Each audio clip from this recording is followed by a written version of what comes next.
When I first got elected to the Texas legislature, there's a period of time where you have the title, but you don't have any responsibility because you were elected in November and you get sworn in January. And in that time, my wife calls me in once she's watching television. She says, "Honey, get in here." So as a dutiful husband, yes, darling. And she said, "I want you to watch this." It was a segment on television about a bill, it was HB 308. It was nicknamed the Merry Christmas Bill. It was written by a fellow from Houston, somebody that became a very dear friend of mine named Dwayne Boeck. And what this piece of legislation did, if it were to pass into law, would protect parents, students, and teachers and allow them to say Happy Hanukkah with each other, Merry Christmas to each other, traditional season's greetings, have Christmas parties. And if anyone ever sued, like the ACLU or some other atheist group, the state of Texas would intercede on behalf of the school district and defend the lawsuit so it wouldn't cost the local taxpayers any money. She said, she looked right at me and she said, "If you want to give me an early Christmas gift this year, you make sure this bill becomes law." Now you have to understand, at this point in my political career, I had absolutely no idea how legislation would make its way through the state legislature. But I mustered up as much machismo and confidence as I could, and I looked right at her and I said, "You got it, baby." So we get sworn in. I believe it was January 13th, 2013 was the exact date. And as soon as I get sworn in, I make a beeline to Dwayne Boeck. I mean, there's families on the floor. There's lots of folks because you're cheering and yay. It's a big deal to get sworn into the Texas legislature. And I go over to Dwayne, I introduce myself, and I tell him the story that I just shared with you.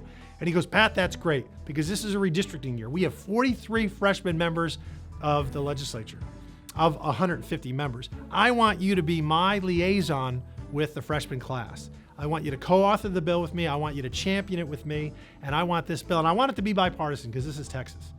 And I said, "Done." So long story short, we did it. We worked on it. We worked hard. We got it passed out of the House, passed out of the Senate, and Governor Perry signed that into law in 2013. So it has been law in this state for almost a decade now. All right, so it was a great win, and my wife got her Christmas gift. Fast forward about a year and change later, and the Dallas Cowboys are playing the Jacksonville Jaguars in London, England. And it was a good excuse. My wife let me go to have a guy's trip over there. And we went.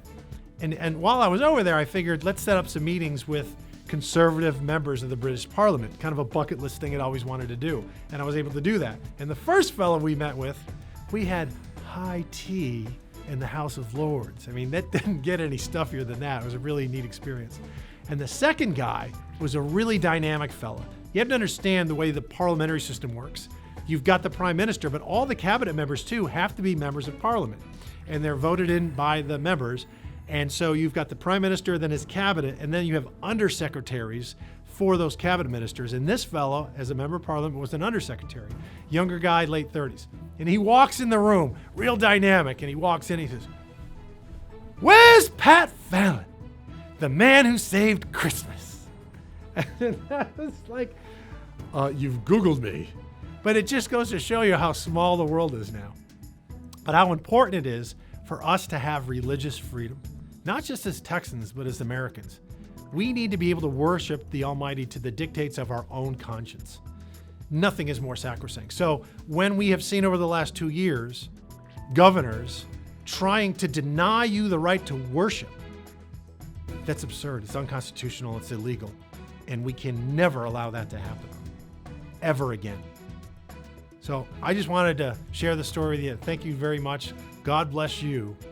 God bless Texas. And you know what? Happy Hanukkah, Merry Christmas, and Happy New Year.